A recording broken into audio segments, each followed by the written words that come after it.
Okay. V'zeu klal. Ki kol nefesh me Yisrael hu mishrash m'shivi'im nefesh shel Beit Yaakov. This is the general rule. All of the souls from the Jewish people, they're all rooted in the 70 souls of the house of Yaakov. V'shivi'im nefesh shel Beit Yaakov mushrashim v'shivi'im panim shel Torah. And these 70 souls of the Jewish people that are in the house of Yaakov, they are all rooted in the 70 faces of the Torah. Okay, so what is it speaking about right now? When Yaakov Avinu went down to Mitzrayim, the Torah says that he went down with 70 souls. Okay, so there were 70 Jews who went down, meaning there was Yaakov, and there was his wife, there was all their kids. They went down to Mitzrayim together. How many were there in total? 70 of them. Interestingly, though, and he brings this here as well, he didn't say 70 souls, it says 70 nefesh, which is singular, which right away, everyone is trying to understand, why does the Torah say that when the Jews went down to Mitzrayim, it doesn't say 70 Jews went down, it says 70 Jew went down. Not you, but 70 Jew. Okay, 70 Jew. What does that mean? They were all one. They were all one. That the Jews are all one. Okay, now the pshat of this is that they all served and believed in one God. And whereas Chazal say that even within Edom, Esav, where he had 6 sons, every one of them believed in a different God. Right? So from the beginning, you see that the ikar of the Jewish people is supposed to be unity. That's the possibility that we have, that we're supposed to give over to the world, which is not natural within the world. Right? Diversity and disharmony is natural in the world. And we are supposed to be bringing the light of unity, because we're actually all rooted in one archetypal soul, which is Yaakov, okay? Which is the tzaddik, okay? We're all one. We all went down to Mitzrayim together. The Shiviyim Nefesh Shel Beit Yaakov, these 70 souls are rooted in the 70 faces of the Torah. Now, let me just go backtrack a second. The Arizal teaches in Shari Gigulim, which is the gates of Gilgulim, which is where we know all these amazing reincarnations of souls. And he explains over there that Adam HaRishon, and this is a very famous idea in Kabbalah, that Adam HaRishon was not just the first man, but he is the first and he is the entirety of man. Which means that any person who will ever come to exist as a soul is rooted in his soul. That he is not just a soul, but he is the all-encompassing soul, which includes all souls. And this is actually the secret of why we are having to spend thousands of years fixing something that he made an error in. Why should I have to fix something that Adam made an error in? That doesn't make sense. And the answer is because we were there. Him. Yeah, because we are him. Okay? All of our souls were included in his souls. And the Arizal says that Adam's soul then divided into 3 lines, which those 3 lines are represented by the Avot. Abraham, Yitzhak, and Yaakov, which in Kabbalah is the right side, the left side, and the middle line. Okay? Therefore, there are souls that are more rooted in the right side, there are souls that are more rooted in the left side, and there are souls that are more rooted in the middle. And those 3 souls, the Arizal teaches, then, so if you did a graph, you would have like Adam, and then you'd have down, and then you have 1, 2, 3. And then, if you took those three then came down to become 12. Which are the 12 sons of Yaakov. Okay? So we have a new line of 12. Those 12 then come down and become 70. Those are the 70 that went down to Egypt. Okay? So 1, I think they have some type of mathematical, like, what do they call it? Yeah, they do something with this. Like Rav Yitzhak Ginsburg would do like an amazing job explaining this. But it's 1 to 3 to 12 to 70. Okay? So that means what? It means that there's 1 archetypal soul, which includes all of us. But then there's 3 sub-archetypal souls that include all of us. But then there's 12 sub-archetypal souls that include all Jewish souls. But then there's 70 sub-archetypal souls that include all our souls. Those 70, the Rizal says, then became, how many were at Har Sinai? 600,000. Okay, 600,000 male souls. So the 70 became 600,000. Okay? So therefore, how many archetypal Jewish souls do we have? We have 600,000 archetypal Jewish souls. How many letters are in the Torah? 600,000. Okay? Now Rabbi Nachman just said, all of the souls of the Jewish people are rooted in the Torah. Just like there's 70 archetypal Jewish souls, there's 70 faces of the Torah. So too, just like there's 600,000 sub-archetypal Jewish souls, there's 600,000 letters in the Torah. Tov? Good. Now a person might say to themselves, well, why are there millions of Jews now then, if there's really only 600,000 Jewish souls? So it goes back to this idea of you have the archetype and you have the sub-archetype. Or in the Gemara, what you would say is you have the Avot or you have the Toledah. Right? Like let's say Masechet Shabbat, you're learning the laws of Shabbat. So you're not allowed to... What? To rip. But you're not allowed to rip for the sake of fix. Yeah. You're allowed to do destructive acts. You're not allowed to do something destructive for the sake of something being constructive.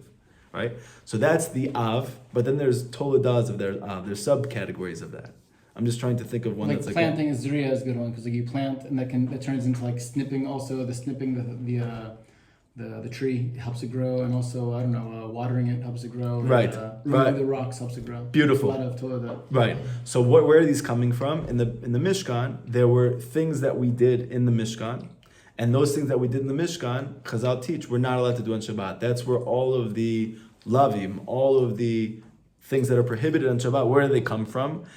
They come from what was in the Mishkan, because Hashem doesn't want us to do what we did on the Mishkan on Shabbat. Okay? What we did in the Mishkan was all creative. Therefore, He doesn't want us to be creative on Shabbat, meaning to make new realities. He wants to enjoy the realities that we made on Shabbat. Why? Because the building of the Mishkan is parallel to our time in this world, where we're trying to build reality. And Olam Haba, which is Shabbat, is the time where we get to experience the reality that we built. Okay? So, Noam gave a good example. We have one of the things that they did for the Mishkan was planting. Therefore, we're not allowed to do things that cultivate trees, even though it's not dafka planting, it's not mamish planting, but what's the purpose of planting? That it gives birth to something, right? We're cultivating something. So therefore, the rabbi said that anything which is a subcategory of that, anything which helps cultivate something to grow, that's a bechina of planting, and therefore we're not allowed to do those things. Okay? That's where all of these come from. So too with our souls. If we have millions of Jewish souls right now that are existing in the world, it's not a steer to the fact that there's really only 600,000 main souls. Because all of our souls are sparks of those 600,000 souls. And all of those 600,000 souls are sparks of those 70 souls, which are sparks of those 12 souls, which are sparks of those 3, which are sparks of the 1. Okay? Everyone have a good night. See you guys next week. Tov? It's good? You guys are on fire? Beautiful. Okay, good. So now like this. So what about the specific number of the 290 whatever sparks? How many sparks there are? So that's a different thing. That are still left to be raised up? Or? That's a different thing. Okay? So now Rabbi Nachman says like this. So by the way, right away, you should be hearing something amazing. There's no such thing as a Jew not liking Torah. There's no such thing as a Jew who doesn't like to learn. If a Jew doesn't like learning, it's because he hasn't found his root in it yet. How do you know you like it? Because everybody yearns for its root. Everything yearns to go back to its source. Rabbi Nachman speaks about this in Likutey Moharan. Why is it that when kids see their parents after the day, like when they're younger, before they realize what's going on, and then they start to have tainas against their parents, but before that, when they're younger, and they think their parents are like, They're playing with their toys. They're playing with their toys, Rabbi Nachman says, and as soon as they see their mom, they stop whatever they're doing with unbelievable excitement and say, Ima! And they run over to them and they... So what does he compare the toys to? The toys are like our taivas, right? Like I can't stop thinking about eating food even though I don't actually need to eat right now. But if you were to see the root of your soul, Rabbi Nachman says, you would immediately stop and you wouldn't be interested anymore. Just like a kid with a toy. This is why Rabbi Nachman says, when you see the face of the tzaddik emet, this is what causes you to be able to overcome atzvut, sadness, depression, laziness, as well as taivas. So that means desires for things that are physical, that are purely physical, that are excessive. Why, when I see the face of the tzaddik, it brings me to joy. It could literally take me out of sadness. It could take me out of laziness. It could take me out of all these physical desires that mamish I just spent the last hour thinking about where I'm going to get my next meal and how geschmack I'm going to make it and what I'm going to do when I get it. And all of a sudden I see the tzaddik who's the root of my soul, and like I mamish just like pop up and I totally forget about all of it. It's because you just saw your mom. That's really what it is. This is where we came from. That's where you come from, right? Which is an amazing idea.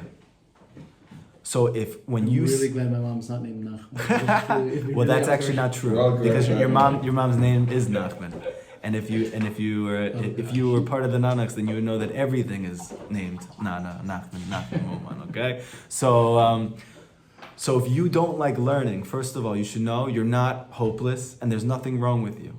You just didn't find your mom yet. But when you see her, you're going to get lit up. So for us, we found her. Oh, yes! Thank you, Hashem, Everyone has it, okay? So, beautiful. Just know, your soul is rooted in Torah. It's rooted in it. So, don't think to yourself, Torah is like something for these people, it's over there, it's no relevance to me, it's never gonna, it's not true. It's not true. Your soul is literally rooted in Torah. If you were a letter, which you are, you're a letter in the Torah. Just gotta find that letter. B'ezrat Hashem, pray for that letter. Help me find that letter. Show me that love letter. Okay. And now Rabbi Nachman brings already the first hook. What's the first hook? But you need to know, and he says this very often throughout Likutey Moharan, and this is an idea which is brought up very often in Chassidus, very often in Chazal. That is, if you see anything that's a reality from godliness, you have to know that there's something which is its exact opposite that exists in the world.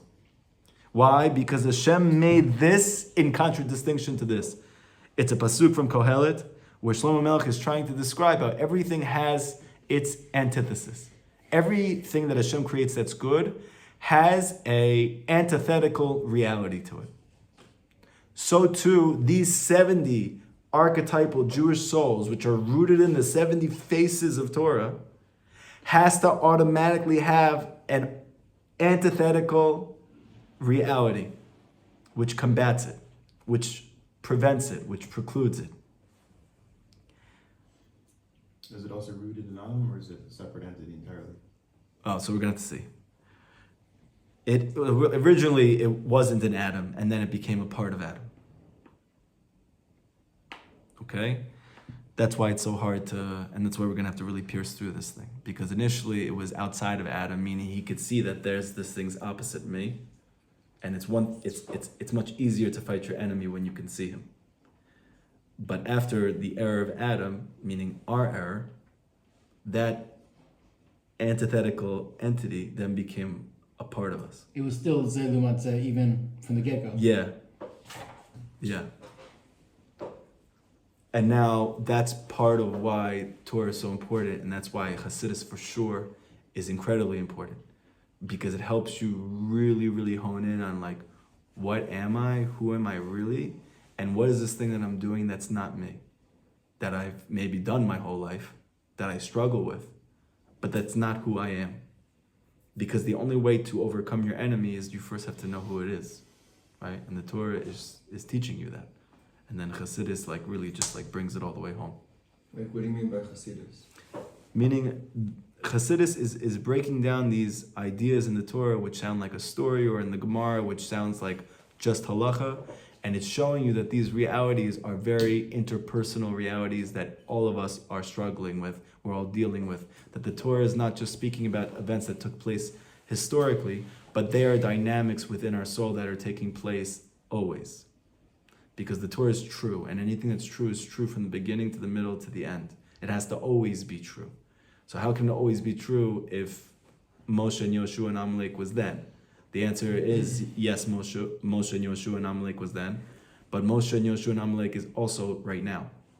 Where is it right now?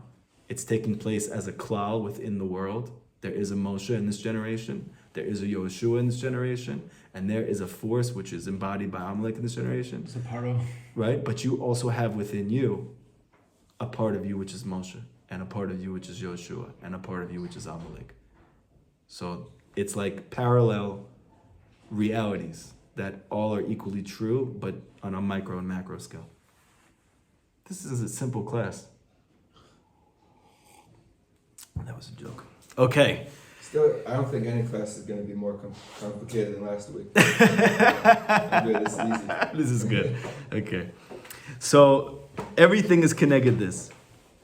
I want to say one more thing about the 70 faces of the Torah. In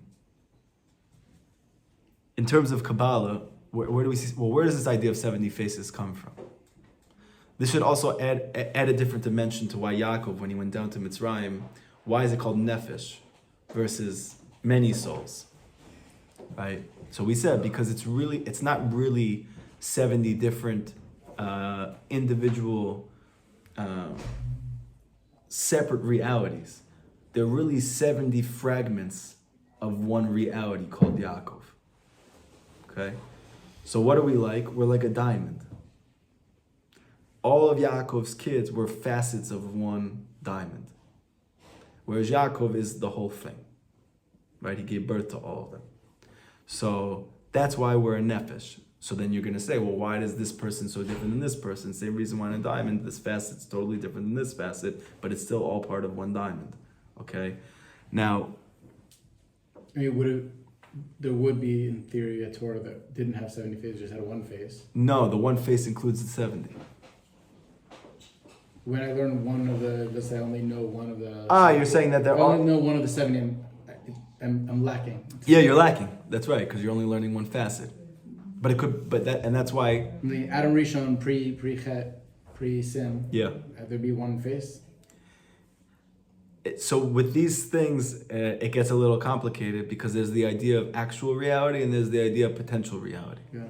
Which means to say everything always existed in potential. And then through the course of events, they became actual. So you're going to say, well, potential reality is not real. According to Kabbalah and Chassidus, that's not true. Potential reality is real. That's what we're living now anyway. Right? Because we're living in a post-Adam world. Right. So for us, it's reality. It's current reality. Right. So it doesn't really matter. It's like, Basically, let's just focus on the reality. Yeah, shut up. That's what I'm trying to tell you. Put a muzzle on it. drink a shot. Not to get too complicated, but let's say, like Rabbi Nachman speaks about the idea that when a person gives birth to a son, right? So on one level, which is we call actual, the son then became a separate reality. But in truth, on a spiritual level, that son, where did that son start? That son started within his seed, and that seed started within his mind. So we think about things in terms of time and space because that's the world that we live in. That's what we call actual. So in that time and space continuum, there's now been stages of separation, and now my son is a totally different reality than me. At one point, we were one in potential within my mind, but then that potential went to actuality when it became seed, which became a child in gestation, which then became a reality, which is actually relevant to what we're going to do in this lesson. So now they're two different things. And Rabbi Nachman says, yes, that's true. And at the same time, he's still in your mind.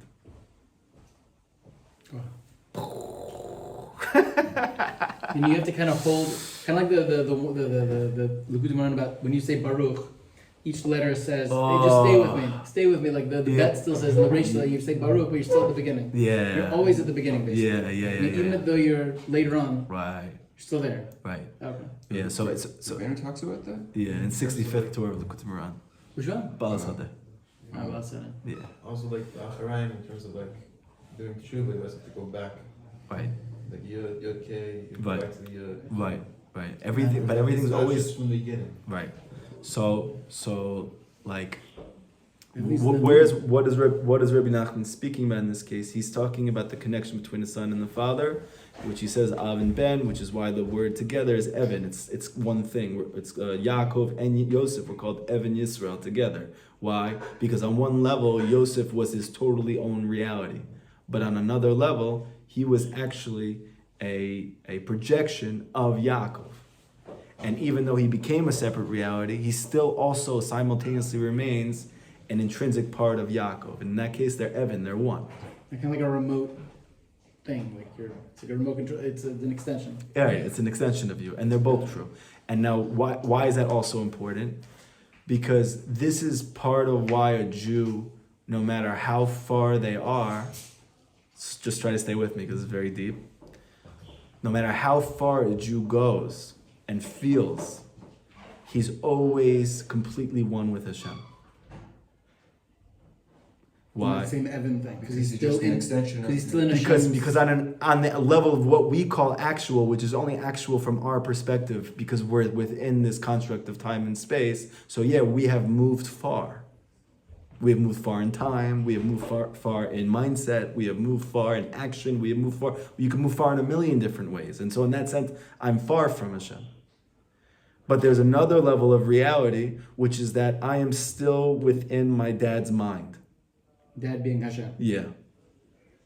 Because there's a very famous Zohar which says that Yisrael came into existence b'machshava. It's rooted in Hashem's thought. Yeah. We're rooted in Hashem's thought. So the simple understanding that people get from this is that Hashem thought about us and then we came into existence. But Rabbi Nachman saying something much deeper than that. The fact that we are within his thought and he's not a person, which means his thoughts then become a reality and now that reality is separate from him. But because we're in his thought, meaning within his mind, we never leave that place. So even when he does create us and we become our own separate individuated reality, we never lose the fact that we're within his mind. And because of that, we're never far from Hashem. It's a very deep thing, but it's a very beautiful thing. It's a very empowering thing. And that's the reason why Hashem never changes the way he feels about us. He loves us always, no matter what we do. Because no matter how far we seem to get, that's only at one level of reality, but that's not at the essential level of reality. At the essential level of reality, we and him are still totally, completely one. And it's almost like this never happened. Okay? Good. So now, connected these 70 souls of the house of Yaakov. All right, so this is what I wanted to say. So,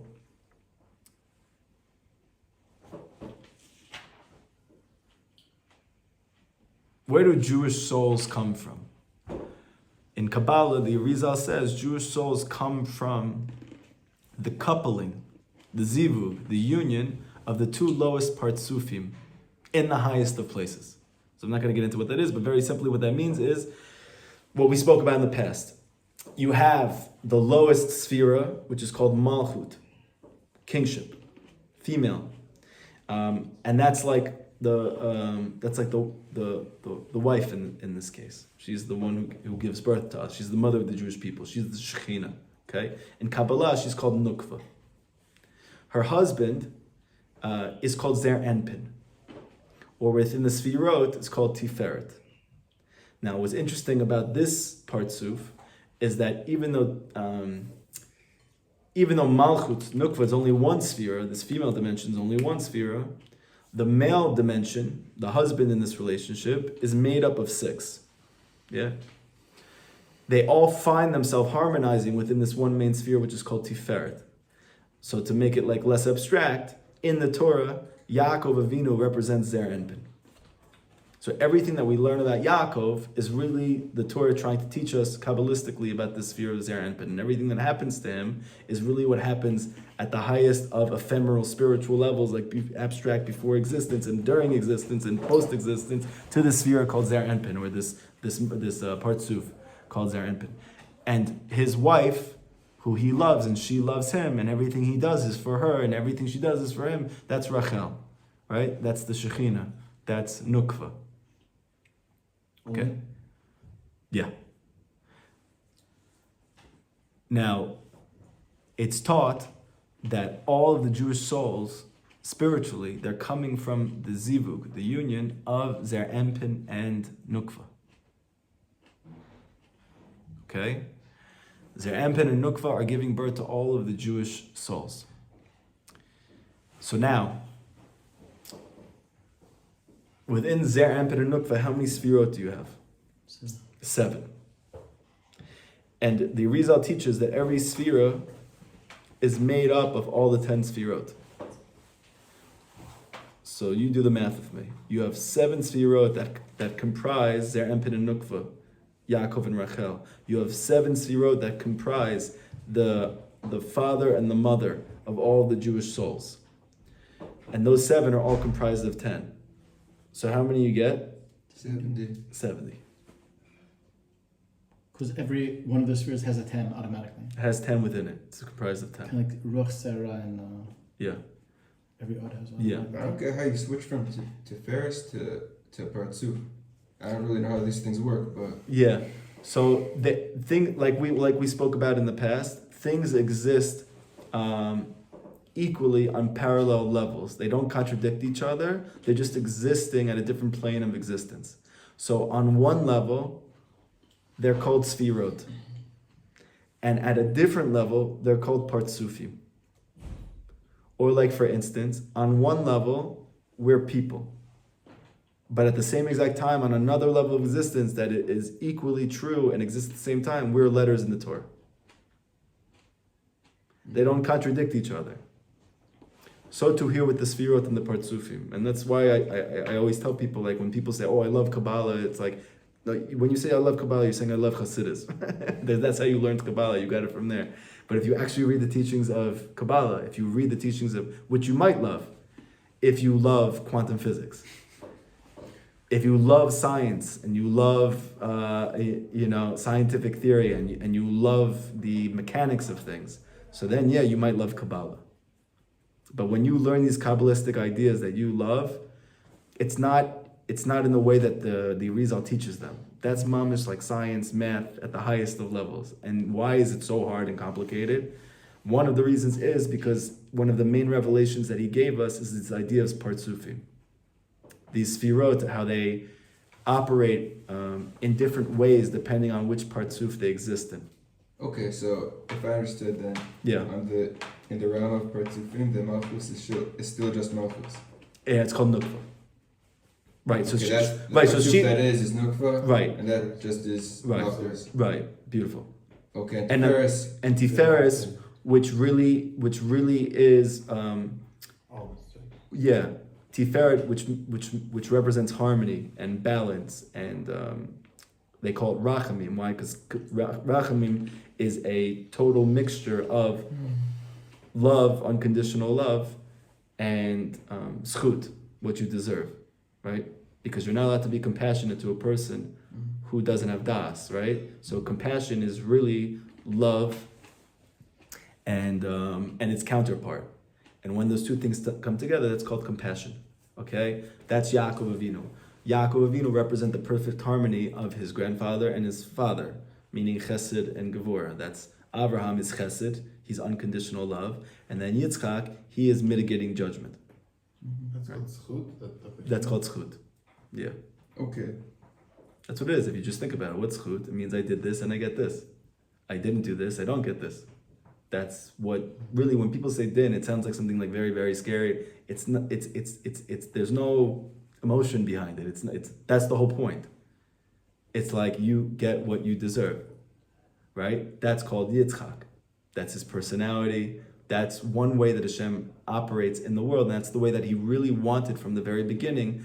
To the modus operandi of this world should be like that. Why? Not because He's like that, because actually that level of Gevurah is like very far removed from him. It's just that he felt that since everything that we're going to have in the world to come is the result of what we do here, what greater happiness are you going to have when you're the product of every single good thing that's ever going to happen to you. I mean, that's like an amazing thing that you, like, it's a totally If different... we could live on that level, that Right, would be the but most because he saw that no chance. we weren't going to be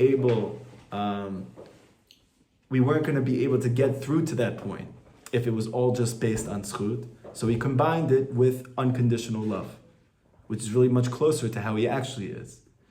And you might say to yourself, well, I wish I had a lot more of that.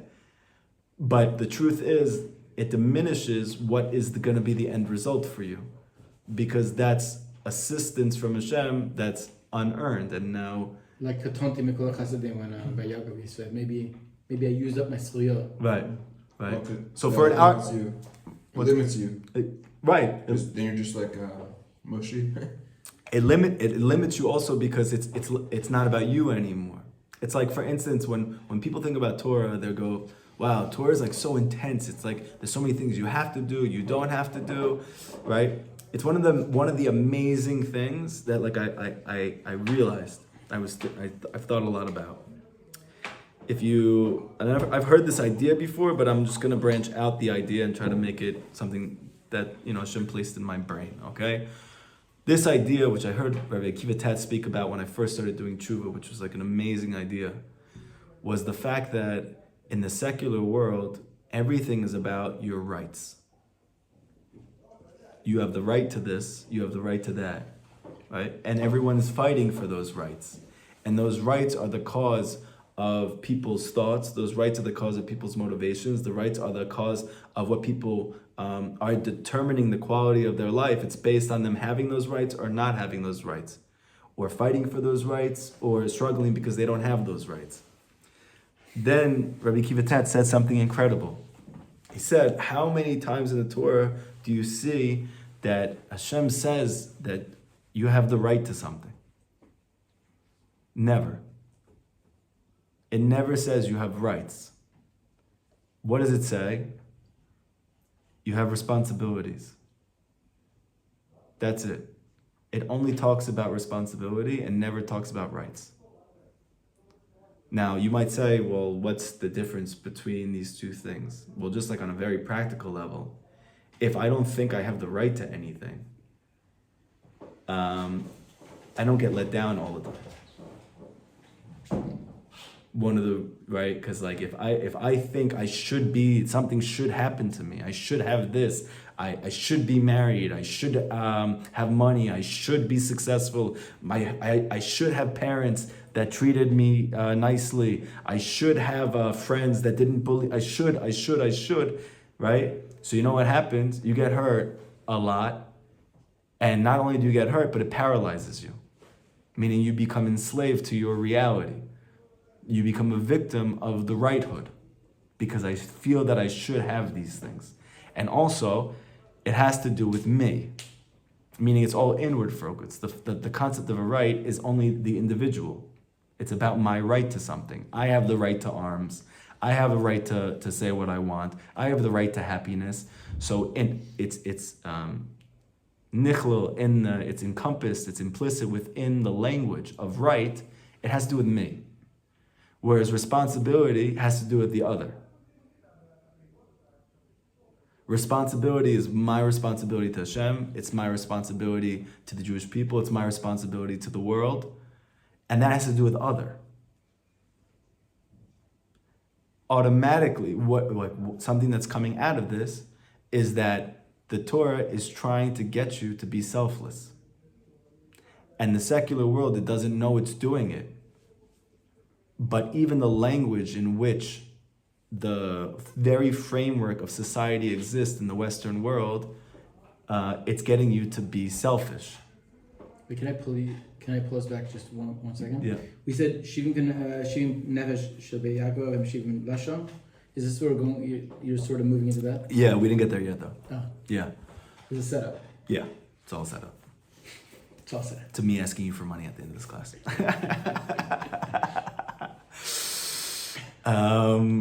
So thank you for distracting me. Well, 1 second, let me, where was I? Yes. And so what ends up happening is it's building a culture of me, which you see what it looks like now. That's the whole thing. And now, like we said in the last lesson, now Rabbi Nachman says you shouldn't also be surprised when you have the highest rates of depression and anxiety and dysfunctional behavior in the same place that has the most individual rights. How could that possibly be? The land of gold, the place of opportunity, the place where you can make the most money, where you can have the most individual success, where you have the most rights. How does that lead me to being the least happy? And in this tzad, one reason is because you're only thinking about yourself.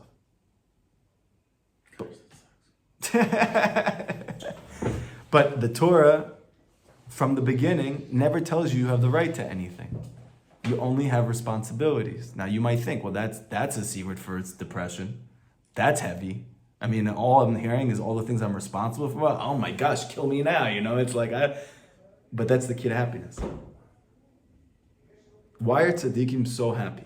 Why are they the happiest people in the world? And you don't even have to think, you could look at a tzaddik and you just see that this person has a level of shleimus within themselves. They are clearly the happiest people in the world. Why are they so happy? Because they're not there. Because all they think about is their responsibility to Hashem and to the Jewish people. And because of that, they're the happiest people in the world. Because that's reality. Not just because it gets me to be selfless, because the closer you are to reality, the closer you are to happiness. You don't actually have a right to anything. You only have responsibilities. Like we learned in the Gemara, the whole world is created just for you. That doesn't say you have a right to something. It just means that when Hashem made the world, He did it just for you. And Rabbi Nachman says, what does that mean? It means you're responsible for it. So why did I tell you this whole thing? Because I realized, what does it mean that you're responsible for something? It's an unbelievable thing. It means you... Go ahead, say the word. It means you... Gotta pray on it. Okay, good. It means you gotta pray on it because you can't just get it on your own. Good.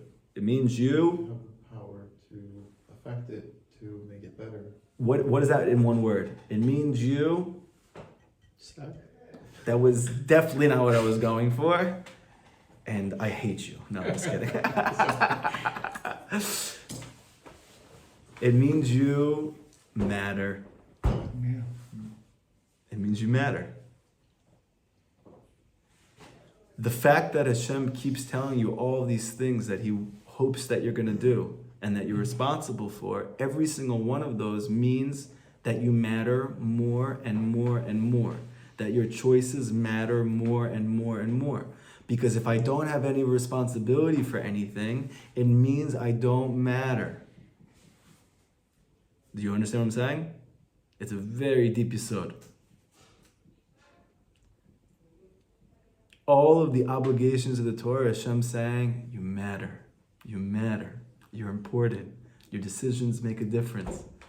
I remember because I grew up liberal, I grew up secular, and I grew up in like a very sensitive environment. And I remember when I started doing therapy,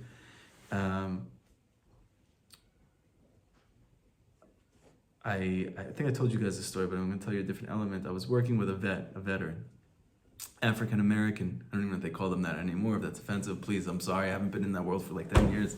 Black, African American, whatever is socially acceptable now. And I was working with him, and he had tremendous trauma from the military. And we were working together, and he's married, and he had, as you can imagine, tremendous domestic. How old is this person roughly? He's probably 50 years old. And there I am, a young pup, in my young 20s, fresh off the boat, wearing my little srugi kippah, and trying to help this guy's life turn around, okay? So I'm sitting there with him, and he's trying to describe his wife to me, and he's like, she's a Jezebel. The devil incarnate herself.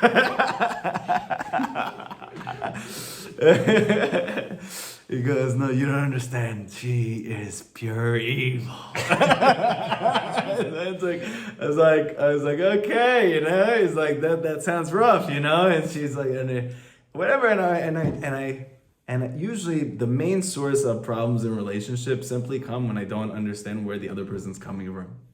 And once you do, like a lot of the stuff that you're feeling just kind of, or the intensity of it really like falls away, or like the attribution of evil, let's say. It's like, no, it just might be like, I don't know, her time of the month, you know? And then once you realize that, you're like, oh, there's nothing wrong with her at all. It's like, that's Totally normal. yeah, totally normal.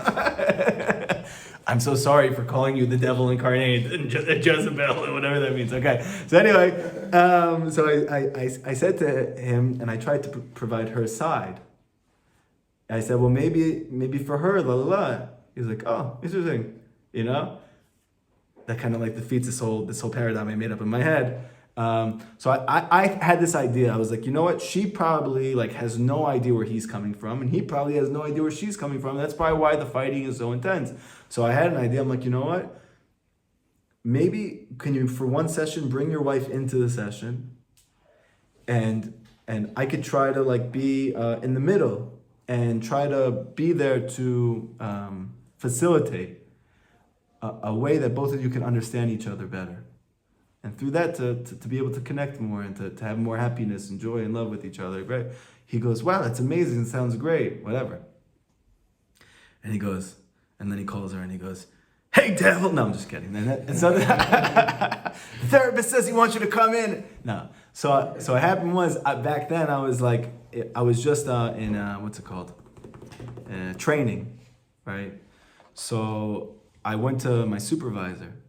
And I thought it was such a great idea. It was like, let me bring this person's wife in, and like this thing, which has been such a big problem because it's just them two and they never had someone who could understand both of them, just kind of gap it. I was like, maybe this thing, which feels like the bane of his existence, never gonna get better, maybe it could if I just do this thing. And like, what a great intervention they call that. So I brought it up to my supervisor, and he grew up, he's old school, he's from Brooklyn. He did not grow up liberal. He like doesn't understand the whole movement. And I grew up and I was like the king of liberalism in my thought, in my everything, in my sensitivities, in the way I perceived reality. And he looked at me and he said, how weak do you think he is? And I was like, what? And he goes, how weak do you think your client is? And I got so, first of all, I was shocked. I was like taken aback. I was like incredibly hurt, and it takes a lot to get me like angry. I don't like. It's one of like I struggle with a lot of things, but to like actually get me where I'm fuming it's you can count it on your hands. First, I was shocked, and then I went through like the stages of grief, and then I didn't even know what to say, and I sat down, and I'm just thinking it over in my head. I'm like, how weak is he? How weak is he? What am I? I just want to help him. Like I believe in him. Like I'm giving everything I have. I'm like thinking all the time about how I can help this person. I'm giving him so much of myself. Like, what do you mean think he's weak? What did I say that? What did I do? And it was breaking my brain and my heart, and I didn't understand. And then I hopped. When you say, I have a solution for you, you are implicitly telling them that you can't find it. You can't? You can't find it on your own. Yeah. Got it. You're incapable of coming to a solution to your problems. I mean, if you really believe that he was strong, you'd be able to give him some information, some guidance, and saying, "Now go figure it out on your own." In a way, yeah. There's a way to say it, but if you really thought he was strong, if you thought he was capable, then you would help him to make the decisions that are best for him in his life, but you wouldn't create the reality for him. And when you are trying to create this reality, you may think you're helping him, and maybe on paper he feels like you're helping him, but you're actually adding to what is his core distress from the beginning, which is the fact that he feels helpless. And he feels incapable, which is why he's in therapy with you. And it changed my whole life. Wow, that's big. It was first of all, it changed the way I thought about everything in my life. It made me question everything that I ever thought. It was like a life-changing moment for me. And it's also part of the way when let's say I have students who ask me things, There are times when I feel like I know the answer and I won't tell them. And I'll do my best to educate them and to promote, because ultimately, after this problem, there's going to be another problem. That's life. So there's like a very short way of like, okay, go do this. I have this one Bashpia, this Israeli guy goes, like I'll ask him, and he goes, that's a good question. Yeah, go meet Buddha, and I'm like, do his Buddhism. Yeah, right. Great question. Yeah, and that's usually the answer that I give. I hate that freaking answer. Yeah, it's very frustrating. I've had so many people tell me, like, why is that the only thing you say? Because it would be a disservice for me. It would mean I don't think that you're capable. Also, because you don't really know. Sometimes. Okay. Yeah, sometimes I don't know. Sometimes I do have a good idea. And I don't tell them.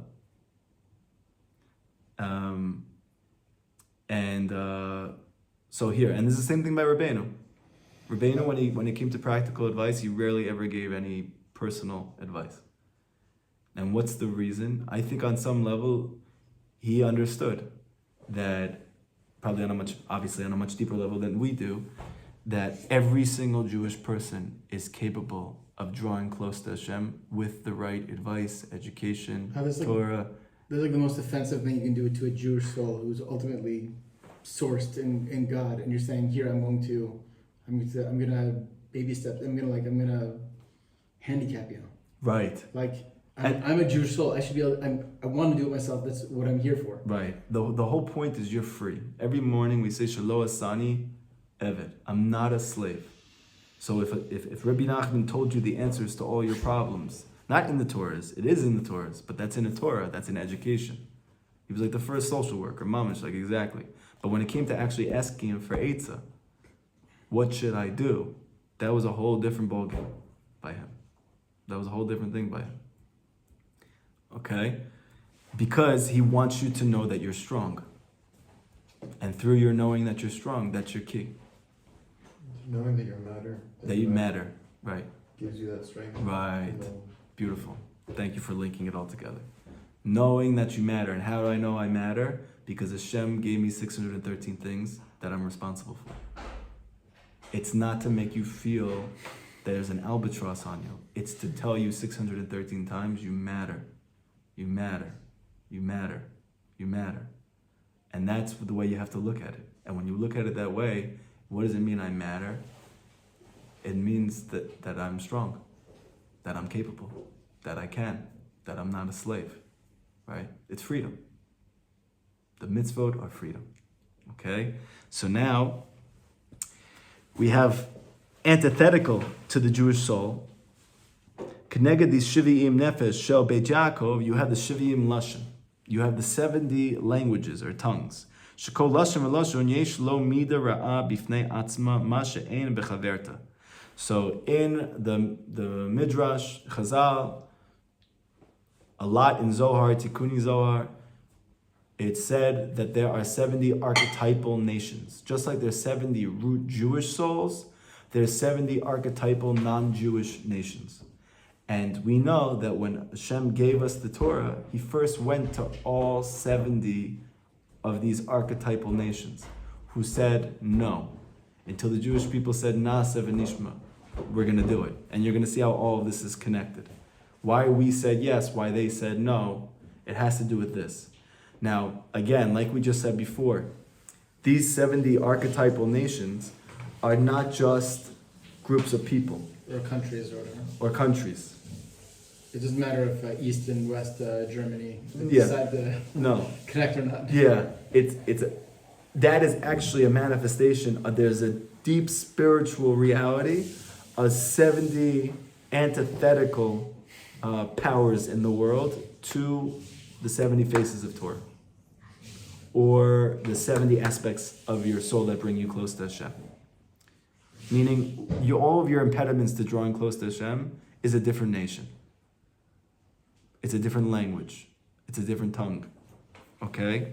And each one of these 70 tongues, these 7 nations, has an element that's different than the other. Why would Hashem even have to go to the other nations to get offer them the Torah if we were technically already his chosen people? Beautiful. That is going to come out through this first piece. Hold that question. Umechamat amidot ha'ele em meruchakim mishavi'im panim shator. And because of these midot, right, there is midat ra'ah. What is a midat ra'ah? It means a negative quality, which is with every single one of these nations has a unique negative quality. Now, when we say negative, when we say positive, what do we mean when it comes to spirituality? Something tov means it reveals Hashem in the world, or it reveals Hashem's light within my life. Something which is ra means it separates me, or it distances me, or it conceals that light. That's what ra means. That's what tov means. In the most simple terms of the Shivim Lesha, it means like if I'm growing up in country A, I'm gonna have a disposition towards Anger. food or anger or money or laziness lust for money, or lust for sex, sure, or greediness, or stinginess. Right? Every country, they call these, like in our countries, it'd be like, oh, we're Yemenites, we're cheap. You know, that's like the way that my wife jokes. Right? Like everyone has their thing, but in the non-Jewish world, there's an actual very deep soul archetypal reality where every single one of these nations has one negative midah, meaning one concealing factor, which distances that nation from Hashem. And those factors are what we're going to have to combat and get through to get to the 70 faces of Torah. And practically it's all mixed up after Nebuchadnezzar or whatever it is, and probably they're all intertwined and mixed. That we're going to get to as well. Okay. Is just like the Jews are all nifla in the 70 phases of Torah all nifla in Jews, so too the 70 Musaylam are they all nifla in like Amalek, or We're going to get there. Rabbeinu talks. We're gonna revealed go- that in Torah test, right? Which one? About what part? About the Shivim Lashonos, and each one represents a different taiva, and the taiva that is buried behind all of them is Pagama Bris, right? You said Yud Tes? I said both because I forgot, but I think it's Tes. It's Yud Tes. Your test, right? Yeah, it's 19. No, that's not the one about the Tefillah and the Yamsuf. No, that's Tes. Okay, so your test is the one about the Lashonos. Yes. Okay, good. Yeah, so it's very related to this lesson. So that's 19. This is 36, and it's he's bringing up the same idea, which is all your questions are going to get answered in a second. Every single one. So you're asking good questions. If you, by the way, you know your mind and heart is in the right place if you're mahavening what's going to come next, especially when it comes to Rabbeinu's Torah, right? Really, bad. So you guys are doing great. Every single one of your questions is right on the money, and Rabbi Nachman is going to go to task explaining each and every one of these things in a very deep level. So, but like for practicality's sake, what does it mean for us? It means that anger has no relevance at all to you. It means that sadness has no relevance at all to you. It means that lust for sex has no relevance at all to you. It means that stinginess has no relevance at all to you. So you're going to say, but what do you mean? I literally struggle with these things yom v'layla, day and night. That's the awesome craziness that exists within us, that these things have no shaykhs to us whatsoever, and yet we struggle with them constantly. and also the hafech that there's just like there's sadness, there's also happiness, which is shaykh to us. Not just shaykh, that is you. That is you. So all of the, you need to, it's very important. Part of getting through things is to be able to recognize what is part of me and what's not. So the fact that I am struggling, don't ever say I'm sad. Say I'm struggling with sadness. Don't say I'm angry. Like sadness, it took a hold of me. Yeah. It's out of me. I struggle with anger. It's not just when you say I am this thing, you're identifying yourself with it because it feels like that, because it's within you. But you have to know it's not a part of you. If you're a Jewish soul, you have no shaykhs at all to all of these things. That's the first thing you have to know, okay? Now, Rabbi Nachman's going to then explain that all of those things is not what it looks like, right? We think of anger as an emotional thing. We think of sadness as an emotional thing. We think as greed as like a more societal thing. We think about the desire for honor as like more of a societal thing, right? That's all what it feels and looks like. But every one of these is really just a klipa. Every one of them is a husk. And that husk is made in the world to contrast the 70 faces of Torah. These 70 revelations of God that are available to every single Jew and is the root of your very soul. The reason that you don't get to experience it is because you have 70 husks which are covering over those 70 faces, and each one of them is reflected through a different one of these negative character traits. So the reason I'm trying to work through the character trait to be able to pierce through is because on the other side of it is a deep, deep, deep revelation of my soul, is a deep revelation of Torah, is a deep revelation of the oneness of God, which from that place is all light, is all joy, is all unity, is all harmony and equanimity. It's all coming from those 70 faces of Torah, right? So this is what we have to try and come through. Now, Rabbi Nachman says like this. Now, when the soul of a Jew comes down into exile, it comes down into the exile of these 70 languages, meaning these 70 nations, meaning on a psycho-spiritual level, these 70 negative character traits. Okay? So what happened to Yaakov Avinu and these 70 souls when they went down to Mitzrayim, that's a paradigm for you, yourself, as a human being, coming down into this physical world and now having to contend with these 70 negative character traits. This world for you is like your Mitzrayim initially, because you don't see Hashem anywhere, you don't experience Him. What you do experience all the time is anger, sadness, confusion, stress, stinginess, greed, desire for honor, kavod, sex, whatever. And why is that? Because this is called Galut. This is called exile. Azayu Ramat Shava'im Kalin. But now Rabbi Nachman is going to give a huge paradigm shift. What's the point of all that? Why is Hashem doing that? Why does Hashem bring Yaakov and his kids down into Mitzrayim? Why does Hashem bring our soul into these 70 concealing factors which are actually precluding me from feeling and experiencing the goodness of Hashem and the closeness that I have with Him? Ramat Shava'in Kalin. So that you're going to cry and scream out 70 times. Just like there's 70 things which are concealing the light of God from you, what does that cause you to want to do? Scream. To cry. So that sounds cruel. No? Hashem is putting you in a situation. He's surrounding you by 70 enemies so that you're going to scream out 70 times. Why is He doing that? Because before you give birth to a new reality, you first have birth pangs. And what happens when a woman is about to give birth? She cries. She screams. So all of Egypt was like a massive womb? That's exactly right. Like the womb of the Shina kind of thing? Yes. Whoa. Yeah, the big stuff that's happening right here. Like you can, just on this first section, it's like an unbelievable paradigm shift on so many levels. Like just, to take the example even further, when did the Jewish people, they went out of Mitzrayim? How did they go out of Mitzrayim? Quickly. And what was the medium through which they left?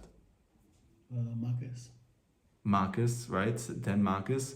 And so it was getting worse and more intense. Right? Yeah. And when it seems to get better, the birth pangs go down, and then they start to increase again, and they start to go down, and they start to increase again, just like a woman giving birth. And then ultimately, where do we go through to leave? The Yam Suf, the ocean. What happens when a woman gives birth? It's like a birth canal. It's like a birth canal. The water breaks. So what happens? The child's coming through water.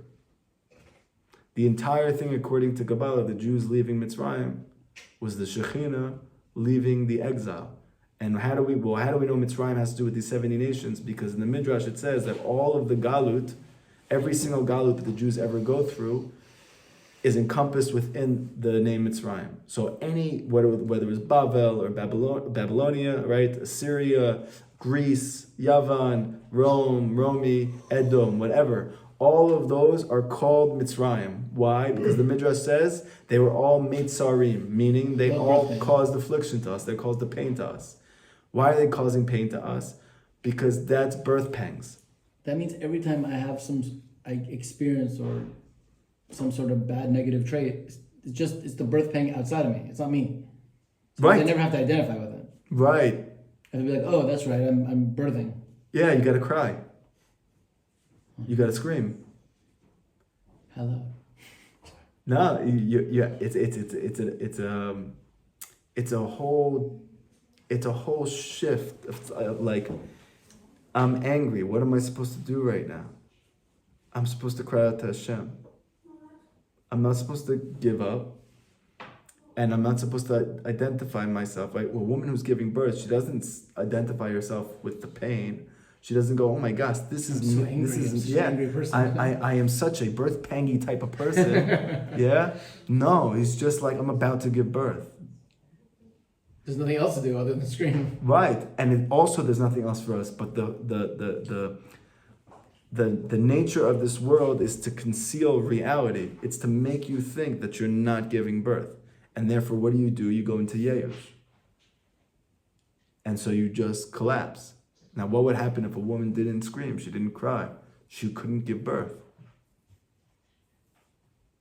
When Rabbi Nachman didn't understand something in the Torah, he cried to Hashem. Why are you crying to Hashem? Because he's trying to give birth to knowledge of God. Okay? Is there some Breslovers who are very likely to scream about 70 times for any issues? So listen to this. He says like this, Hi tzo'eket shavi'in kalin. The Zohar says in Parshat Pinchas, how many times does a woman have to cry before she gives birth? 70. 70 times. Keneged shavi'in tavin shemizmor ya'ancha. There's a parak in Tehillim, it's the 20th parak of Psalms, Tehillim, which is one of the main Tehillim that they say when you're in time of tsar, you're in a time of difficulty, you're in a time of challenge. Okay? How many words are in that parak? 70 words. Why is there 70 words? Because these 70 words are connected the 70 cries that a woman has to cry before she can give birth to a new reality. Because what is this pain that you're going through, this difficulty? Anytime you're going through a difficulty, I'm going through a tsar, a financial tsar, an emotional tsar, a shidduch tsar, a life crisis tsar. All of those tsar, you're just giving birth. If you were extremely holy tzaddik, you could probably be able to figure out how each of those 70 words corresponds to some sort of screaming out in some bechina. Absolutely. Absolutely. Do that another time. Yeah, we'll do that another time, Bezos Shem, when we get to that place. We have double it. Yeah, we're gonna double that. We're gonna get there in a second, okay? So now, those 7, now why does that parak help you to get through the difficulty? Because that's you crying 70 times, that you need to cry 70 times before you can break through. It's all those 70 words, right? And that's Badafka, you see the word tsar, I'm in a tsar, Hashem, please help me out of this place. Now, what are those 70 cries? They're connected to 70 things that are causing you pain. And through the crying, you give birth. You give birth to a new reality. And without this, it's impossible to give birth. And here's the rule. Every single Jewish soul from the Jewish people, before you have a revelation in Torah, or you have a revelation in service of God, you need to be tested and refined in exile of these 70 nations. Meaning in these 70 taivas, in these 70 concealing factors, that they come from these midas, these qualities that are within these 70 nations in exile. And what's the point of all of that? That you should cry 70 times, scream out 70 times. Because revelation is the concept of birth. Because before there's a revelation of Torah, there has to be a pregnancy first. And the Torah is concealed within that womb. The pasuk, which means that the bones in the womb of a pregnant woman, which Kohelet, Shlomo Melech there is speaking about The fact that on the outside, you know that she's pregnant, but you have no idea what's going on in there. Right? You know that she's pregnant, but you have no idea the reality that's taking place in that space. So too, Torah, before it's revealed to you, you know that there's a higher level that I can get to of experiencing closeness to God, but you have no idea what it looks like.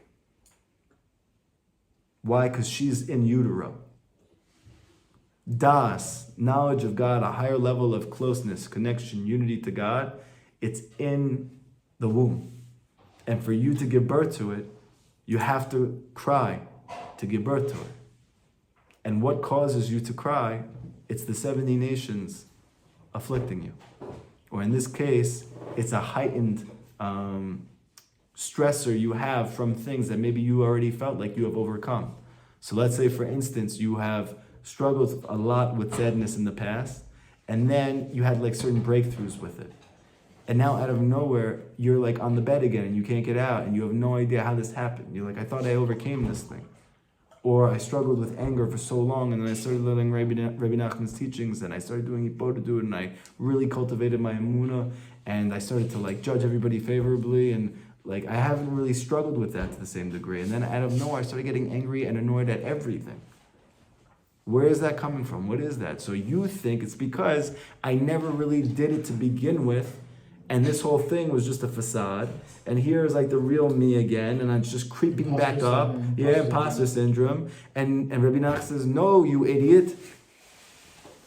You're about to give birth again to a new higher revelation of God than you ever have in your life, just like you've been praying for. Hashem, I want to be closer to you. Hashem, I want to know you more. I want to feel your love more. I want to feel your care for me more. I want to have a zivug. I want to have I want to get married. I want to have parnasa. I want to have shalom bayit. I want to have kids that give me nachat. Right? All of those things. That's why you're getting angry. That's why you're getting sad, because Hashem wants to give it to you. But for you to get a new revelation of Hashem, a higher revelation than you had before, you need to give birth. And to give birth, you need to cry out 70 times. And for you to cry out 70 times, you need to have these nations come again and put you into exile. It's like a new state of hiddenness. Right. So then all of a sudden you forget almost everything. Like I thought it was Right. holding, and all of a sudden now I feel like I'm nothing. Right. So you. That's like the Jewish people hidden. coming in and out of exile. Got it. Why do we have to come in and out of exile so much? Because there was a revelation of Torah that took place each time. Where is the main revelation of Torah that came from? It came from Bavel. Why did it come from Bavel? Why did the main revelation of Torah come from the first of the 4 exiles?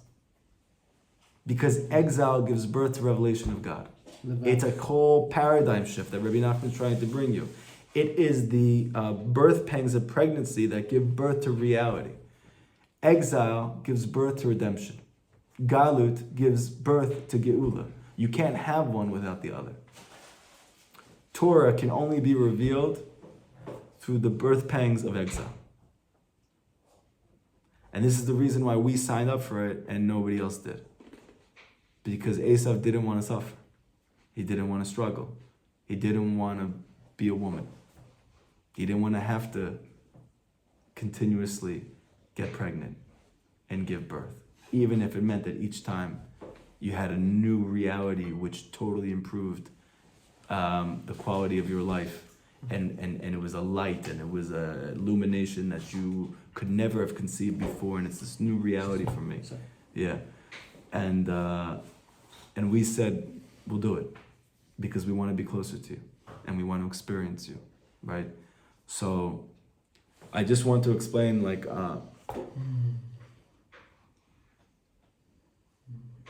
the Rizal teaches that everything in Torah and in your soul has to go through 3 stages. Those 3 stages are called conception, gestation, nursing, and then gadlut, which means development. So again, it would be Leda or Ibor. Sorry, it would be Ibor, which means gestation, pregnancy. It would be Yanika, which means nursing, which the baby does after.